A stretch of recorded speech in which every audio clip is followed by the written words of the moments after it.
Alright, Ed here, out in the garage. Got a kind of a treat for you. This is an old Glencoe model of the Werner Von Braun's Lunar Lander. This is straight out of the box. No paint.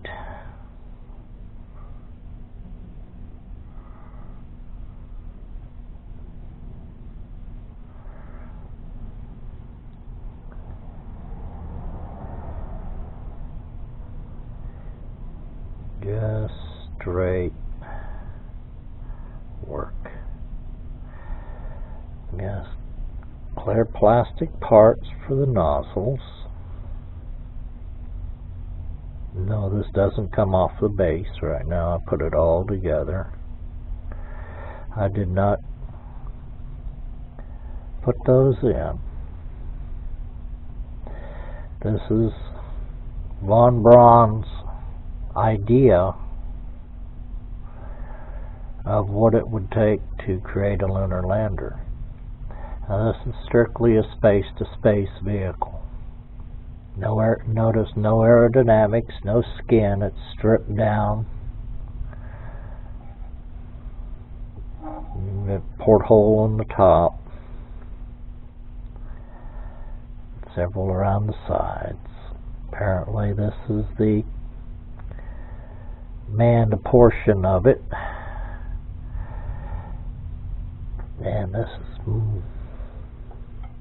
all the control cables and everything are running through there. The decals are a little yellowed with time.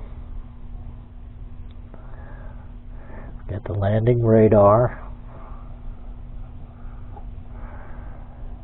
Long distance communications.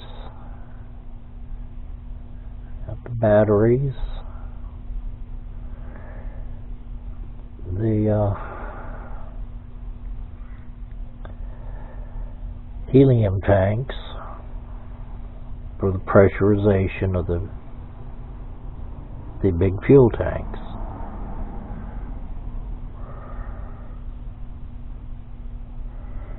And this is a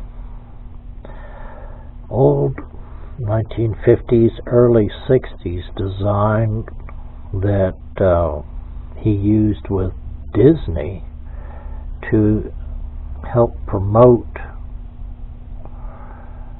human spaceflight.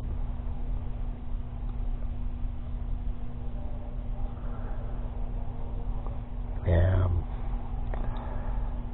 notice the skeleton, the bare skeleton. That's something that we actually used on the Apollo 11 lander.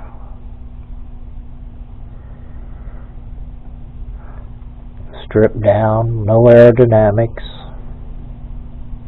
just straight 5 rocket motors on here.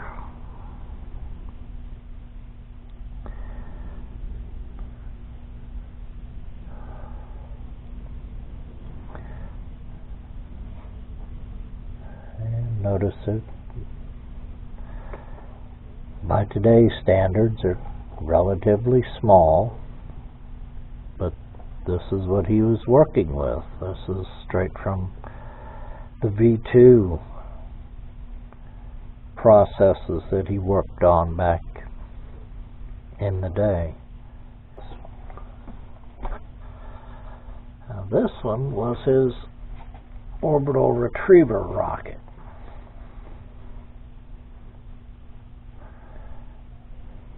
Notice the fuel tanks, fuel loading rings, the one nozzle,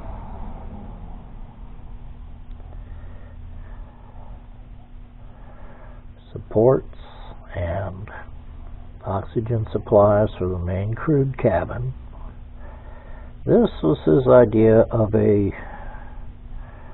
meteor deflector, which darn good idea. This, of course, swivels, because you got to have communications and radar. And this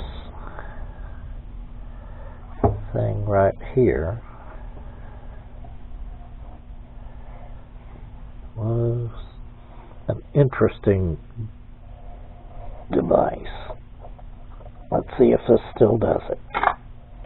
Okay, it does. Okay.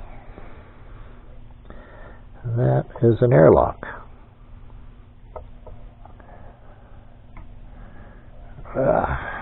Get back in there. And this rather unpainted, ugly version is his bottle suit. A man fit inside here to control it. Had jets, manipulator arms, so that it could move about freely outside of the spacecraft and yet still protect the astronaut inside. So they could come out, make repairs, do what they needed to do, and then redock and then climb back in without losing any oxygen or air. Rather ingenious design.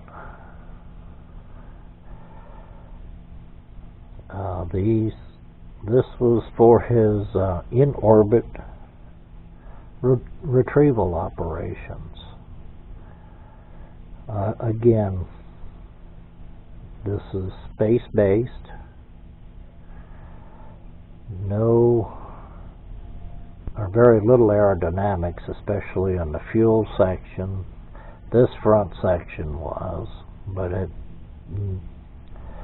more like an aircraft with its cylindrical pressure.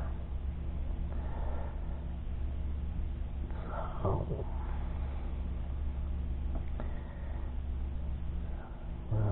both these are Glencoe kits. The only paint on here actually is dust, I'm sorry to say.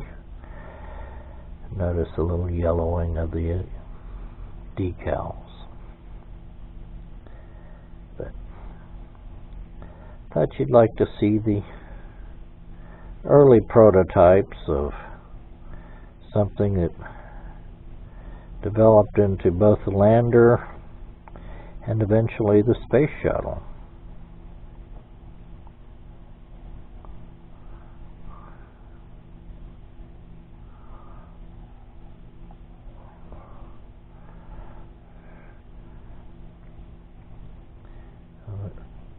Early designs, wonderful concepts, things that we initially used.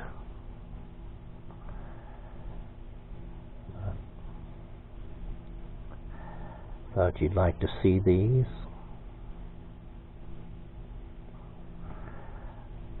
I just had them sitting up on a shelf. I thought there was some fantastic designs. That's what it's all about. Have yourselves a wonderful day. Model on. Do take care, but do enjoy your modeling. Have a wonderful day.